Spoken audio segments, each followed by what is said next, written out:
आकाशपुर गांव में और आसपास पानी का स्रोत बिल्कुल नहीं था।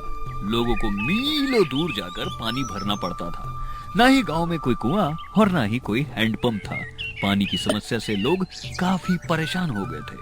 उन्होंने तय किया कि आधुनिक तकनीकों का इस्तेमाल करके गांव में पानी की सप्लाई का जुगाड़ करेंगे। ऐसे में गांव के सरपंच ने गांव में हैंडपंप लगवाने की सोची।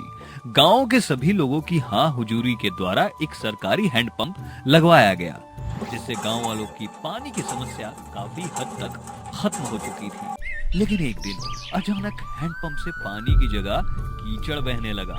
आसपास हैंडपंप से पानी भर रही औरतों ने टिप्पणी करते हुए कहा, अरे ओ शोभा बहन, जरा देखत हो, नल चलावे पे पानी नरक जैसा आवत है। न जाने हैंडपंपवा के कौनो चुड़ैल नजर मार दी। हाँ बिमला बहन, हमें भी ऐसा लागत है कि कौनो पिचासनी टोना मार दी हिस, नहीं तो कबहू ऐसा ना होत रहे।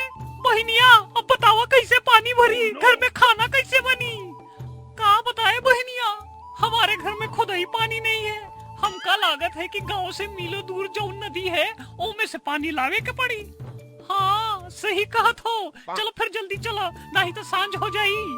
इतना कहकर बिमला और शोभा दोनों गांव से मीलों दूर नदी में पानी भरने जाती है और उनके घर लौटते लौटते शाम हो जाती है। गांव में चारों तरफ हाहाकार मचा हुआ था, क्योंकि गांव का सरकारी हैंडपंप अचानक से इतना ज्यादा कीचड़ बहाने लगा था कि आधा गांव डूब चुका था। अब लोग करते भी तो क्या करते। लोगों ने उस हैंडपंप को उखाड़ने की कोशिश की, लेकिन गांव के सभी लोग मिलकर भी उस हैंडपंप को उखाड़ नहीं पाए और आखिर में उस हैंडपंप से एक राक्षसी निकलती है। गांव के सभी लोग राक्षसी को देखकर डर जाते हैं। तुम लोगों ने मुझे क्यों जगाया? मेरी नींद खराब कर दी ना। मैं तुम लोगों को अब मौत की नींद सुला दूंगी। तुम लोगों ने मुझसे पंगा लिया है। तुम्हें यह हैंडपंप गांव में लगाना ही नहीं चाहिए था। लेकिन हैंडपंप लगवाने के बाद उसमें से स्वच्छ और साफ सुथरा पानी आ रहा था, और आज अचानक से इतना कीचड़ भरा पानी आ रहा है। तुम पहले कभी क्यों नहीं जाग पाई? आज मैं श्राप मुक्त हो चुकी हूँ। मुझे एक ऋषि ने श्राप दिया था। आखिर तुमने ऐसी कौन सी भूल की थी जो ऋषि ने तुम्हें इस रूप में बदल दिया? मैंने अपने घमंड में आकर ऋषि को जहरीला पानी पिला दिया था और उन्होंने मुझे मरते मरते यह श्राप दिया कि मैं हैंडपंप में कैद हो जाऊं और 100 साल बाद ही मुक्त हो सकूंगी। मैंने अपने 100 साल इस हैंडपंप में ही बताए हैं और अब मैं आजाद हो चुकी हूँ। हम गाँव वालों ने तुम्हारा क्या बिगाड़ा है? आखिर तुम्हें हमारी जान लेने से क्या मिलेगा? अगर तुम लोग मेरी मदद करोगे तो मैं इस हैंडपंप को छोड़कर हमेशा के लिए चली जाऊंगी। कैसी मदद चाहिए तुम्हें? तुम्हें मेरी मुक्ति के लिए गांव भर में एक यज्ञ रखना पड़ेगा, जिसमें इस हैंडपंप का कीचड़ भरा पानी डालकर मुझे शुद्ध करना पड़ेगा। तभी मैं हैंडपंप से मुक्त हो पाऊंगी। ठीक है, हम तुम्हारे लिए यज्ञ करवाएंगे, लेकिन तुम हमसे वादा करो कि मुक्ति के बाद तुम यहाँ और इस हैंडपंप में कभी वापस लौटकर नहीं आओगी। मुझे शर्त मंजूर है। मैं वादा करती हूँ, मैं मुक्ति के बाद किसी को भी परेशान नहीं करूँगी। सरपंच गांव में यज्ञ करवाने का निर्णय लेता है। यज्ञ में सभी गांव वाले उपस्थित होते हैं। जैसा कि राक्षसी ने सरपंच को कहा था कि हैंडपंप का कीचड़ भरा पानी हवन कुंड में डालने पर उसकी मुक्ति हो जाएगी, सरपंच ने ठीक वैसा ही किया। सभी गांव वाले हाथ जोड़कर उस राक्षसी की मुक्ति की प्रार्थना करते हैं और जैसे जैसे यज्ञ सफल होता है, राक्षसी एक सुंदर परी में तब्दील हो जाती है। वह सभी गांव वालों को बोलती है, आप सभी का धन्यवाद। मैं आप सभी की आभारी रहूंगी, क्योंकि आप लोगों ने मेरी बड़ी मदद की है। इसके बदले मैं आप सभी को कुछ देना चाहूंगी। परी ने अपनी पलकें झपकाई और गांव वालों के पास आधुनिक तकनीक से चलने वाला मोटर का सामान आ गया। परी अपनी जादुई छड़ी घुमाती और गांव के हर एक घर में मोटर अपने आप लग जाता। परी द्वारा गांव के हर एक हिस्से में बिजली की व्यवस्था भी की गई। गांव वालों का जीवन आगे बहुत सरल हो गया और व्यवस्थित भी।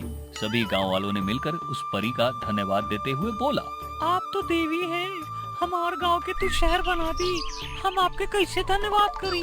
हमरे सुख दुख में तू काम आई, हमका माफ करता बहिन। हम तुमका पिचासनी बोलत रही, पर तुम तो साक्षात देवी का रूप निकली। धन्य हो आपकी माया। आज आपने जो हमारे गांव के लिए किया है उसके लिए बहुत बहुत धन्यवाद। किसी ने सही कहा है कि कर भला तो हो भला। हमें मालूम ही नहीं था कि हमारे गांव का आधुनिकीकरण इस तरह हो जाएगा।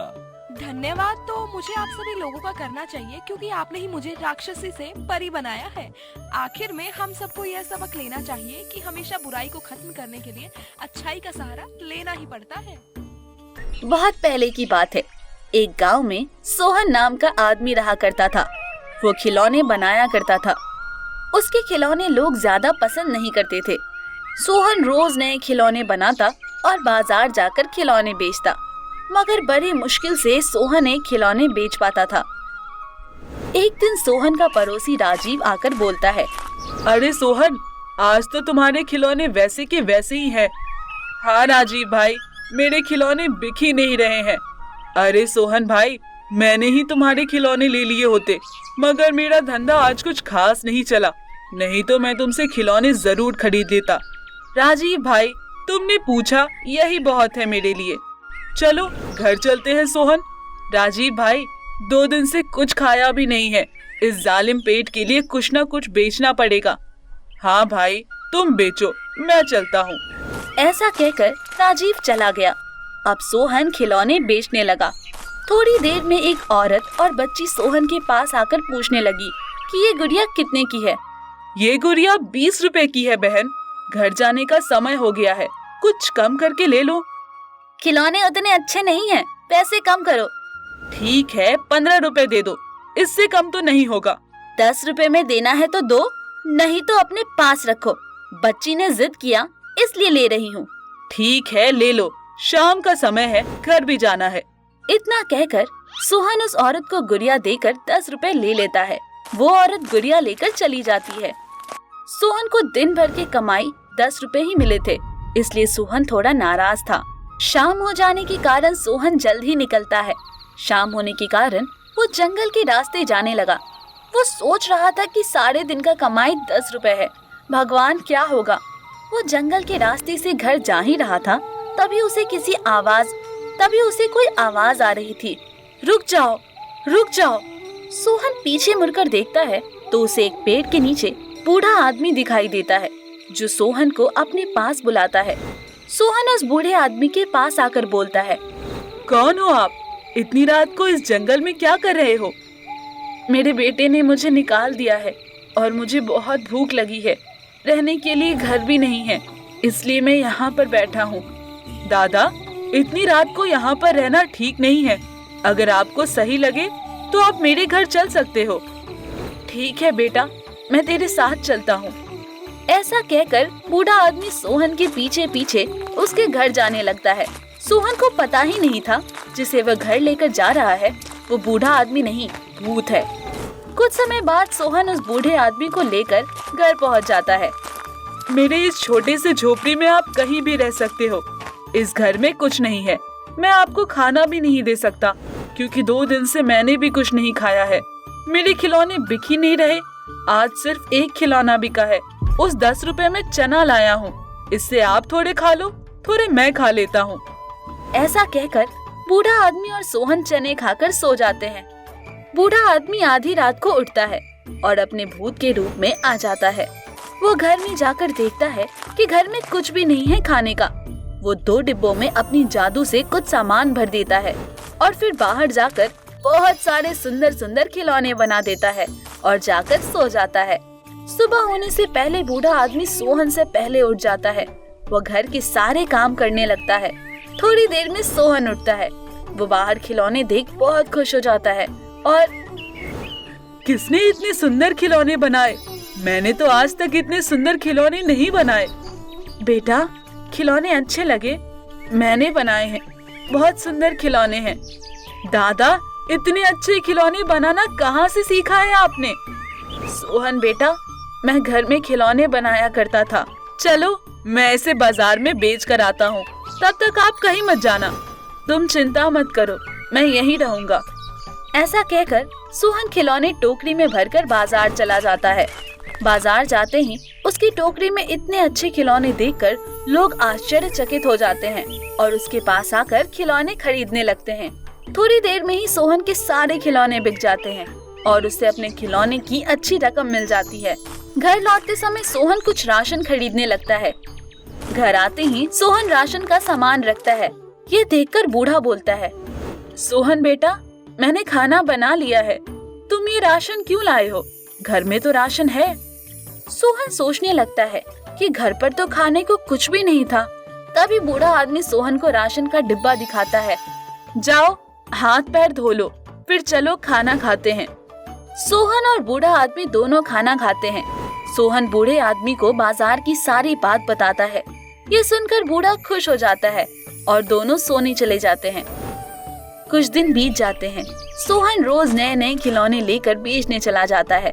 ये सब देखकर सोहन का पड़ोसी राजीव सोचता है कि सोहन कब से इतने अच्छे खिलौने बनाने लगा।